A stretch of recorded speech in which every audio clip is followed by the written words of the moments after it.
Well, we ask you to do your best to ignore the confused and bewildered faces that you're seeing in front of you. Matt George from Sports 1140 KHTK, joined by my partner in crime. You know him well with Cowbell Kingdom. It's Leo Beas, and we witnessed a game that felt like 4 individual games in one. Leo, each quarter you saw a different product, and that's just not just with the Kings, it's with the Atlanta Hawks as well. Somehow the Kings managed to scratch out a 1-point victory. They get 3 players scoring 22 points tonight. Darren Collison, who played a crazy amount of minutes and ended up hitting the game winner. DeMarcus Cousins and Ben McLemore just a day before his birthday getting high up there in the scoring column. Another great game for him. It's good to see him starting to get going. I think Katie Christensen said after the game, Leo, that he has had 6 straight starts now, and over those 6 starts that he's averaging 12 points per game. So that number is up. It's good to see from a shooting guard position. Mostly it's good to see him playing with confidence, but we mentioned 4 quarters, 4 different teams basically, Leo. In the first half, really the first 3 quarters, it was doom and gloom, and then somehow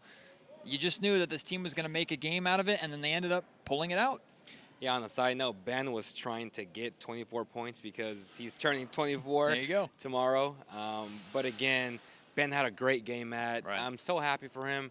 I know I said about 2 shows ago that he is a D-League player, and I'm going to stick with that until he continues to show that he can play at a high level. And if he continues to score 22, 15, 16 points a night, that's NBA player. That's the 7th overall pick in the NBA draft. That's why it's because I hold him to such a high standard because he was such a high pick. But again, if he continues to show off, lots of teams will be calling the Kings, and that's a good thing for the Kings because now they have an asset. Something that I've been on record saying that this team has no assets. But if he continues to play like this, hey, Vlade, he has something. Ben's issues fall right in line with the issues of the Sacramento Kings, Leo, and it's just one word: consistency. Yeah. And it's some nights showing up, playing hard, getting their shots up and getting good looks at the baskets. The next night, getting those same looks, and they're just not dropping or looking lost out on the perimeter. McLemore is certainly guilty of that, and then this team, in the grand scheme of things, is guilty of that. And they don't just do it game by game; they really do it quarter by quarter and half by half, Leo.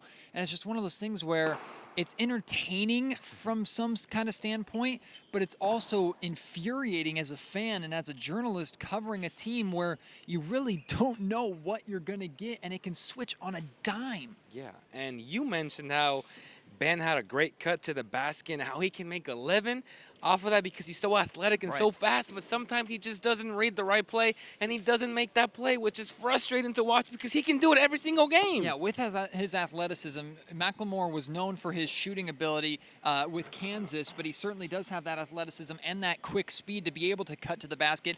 His game should translate first and foremost to a slasher, but at times, well, most of the time, it's the IQ that's the issue. It's not recognizing when that lane was available. He recognized it tonight. I think one of the most blaring issues with him was that cutting that showed really brightly last season. How many times did we see Rajon Rondo screaming at him and pointing at the basket to tell him to cut? Because there'd be wide open lanes, and Rondo, Cousins, a lot of players on the Kings, even Darren Collison, have the ability to feed him with that bounce pass or that bullet pass on the cut, and he just hasn't recognized that. Well, he's starting to recognize it more and more, plus he has the outside shot working for him, and it's certainly a welcome sight, and the team definitely can use it out of that shooting guard spot. And I also told you a couple weeks ago, I said if Darren Collison scores 20 points a night, which he is capable of doing, Matt, this team will contend for that 8th spot because they need that Isaiah Thomas-esque player where from the point guard position, you want your point guard to average 20 points or more and, about 8 to 10 dimes a game. Right. So if he continues being consistently good, it's only a good sign for the Kings, man. Well, let's talk about Darren Collison tonight, Leo, because 44 minutes, he played more minutes than anybody else. And I've been impressed. You expected that because the Kings are so short-handed at the guard position. Also, side note, it's interesting to see that the Kings have really managed to stay relatively healthy up to this point, and then all of a sudden, it's a tumble effect. You start ball handling. You start with Gay, then you lose Temple, you lose Lawson. Hopefully he'll be back very soon. And all of a sudden, just all these players are dropping, and it's really at that guard position. So we saw Aaron Aflalo playing the point guard tonight. And he really struggled with that. But Darren had to take on a major load, ended up hitting a really difficult, high off the glass, game-winning teardrop with the left hand.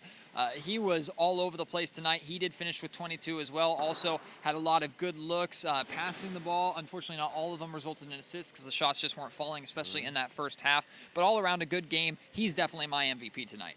Absolutely, man. And just the fact that he had the pantalones to go and get that bucket with was it 2 seconds left? Right. I mean, this guy was gassed, and he wanted that shot, and that's what I love to see. A guy who wants to live in that moment, and he did that tonight. Well, I mean, I have no shame calling myself a Darren Collison fan. I've been a fan of Collison's for a number of years now. I think he can deliver like this consistently as long as he finds his niche and he really understands his role. I hope so.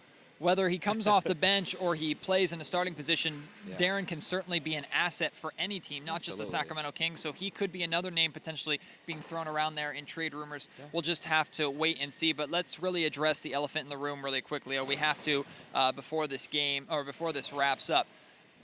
DeMarcus Cousins ended up finishing with 22 points tonight, nearly a quadruple-double, Leo. Yeah. He finished with, I think, 7 assists, and 9 turnovers. He had 6 turnovers in the first half, really managed to cut that number down in the second half, which is a welcome sight. Was doing a good job avoiding talking to the refs for most of the game. Yeah. However, we commented a lot about his body language in that first half. He ended up flipping that switch in the second half. He really had to. But let's be completely honest. When he was on the floor tonight, the offense was not nearly as fluid as we saw against Boston. That's not just a gripe against him. It's just how they play when Cousins is on the floor versus off the floor.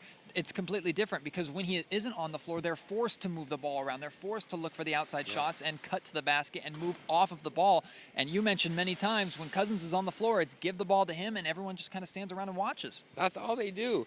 And I'm glad that Darren Collison took it upon himself to really score the ball, not just facilitate, but score the ball. And again, your point guard needs to be aggressive, and he was tonight. DMC always says it. He needs help from his teammates. He needs these guys to knock down these shots. But again, I don't like it when they dump the ball off to DMC and everyone just stands there like, dude, make a cut. I mean, the offense just stops and the flow stops. And to me, that's on Dave Yeager. Okay. 80% of it is on Dave, Matt. I don't know what you think about that, but to me, when I see that, that's not the brand of basketball that Kings fans like to watch. Well, you would certainly think that Yeager would recognize this problem and want to address it. And depending upon, I know they don't get very much practice time during the week. I wonder how mentioned that to me. Yeah, I remember.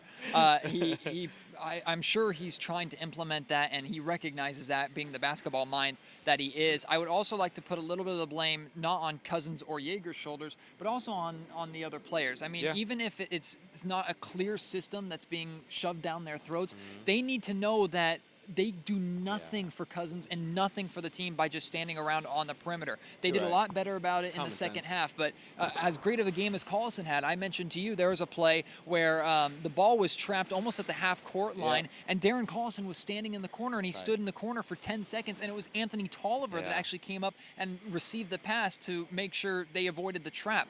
It can't be Tolliver in that situation. It has to be Collison, but so many times they stand there in the corner and just kind of watch and either hope the ball comes their way for the open shot, or they're just going to see if Cousins can take it to the rack and finish. And in his defense, I think he was trying to catch his breath because he was so gassed. That's true. Because I haven't seen Darren just play that type of play where you're like, dude, go get the ball. And he was just standing there like, and he was gassed. 44 minutes tonight.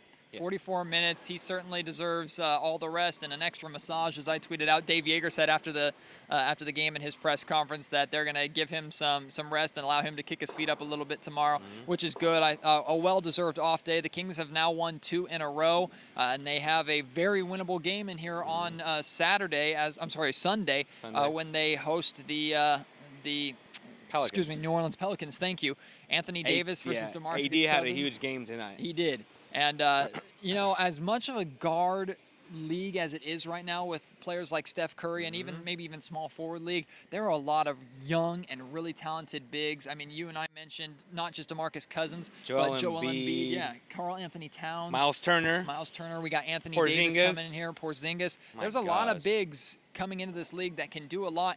and a lot of them can do it from the perimeter as well. We've seen how Cousins has adapted his game over the years to that. So we certainly look forward to seeing Anthony Davis and the Pelicans back in this building. But in the grand scheme of things, Leo, you don't want that game to go like it did tonight. You expect a team like the Kings to be able to handle the Pelicans and really lead for most of that game.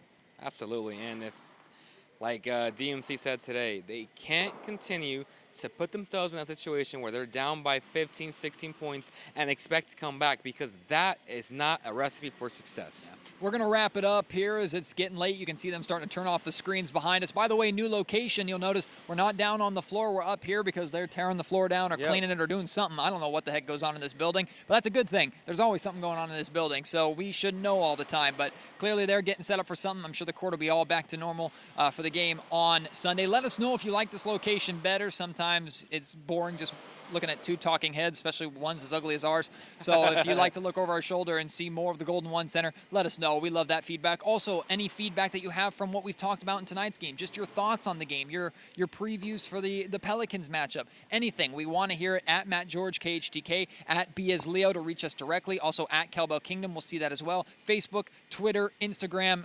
We see it all. We love to hear it all from you. So please join us. Leo, anything to add before we wrap up And here? a huge shout out to all the fans that always come down and talk Kings basketball, that ask for a picture. That means the world to us, guys. Yeah, we had a lot of guys come up, a lot of great people, took a couple pictures, just had great conversation.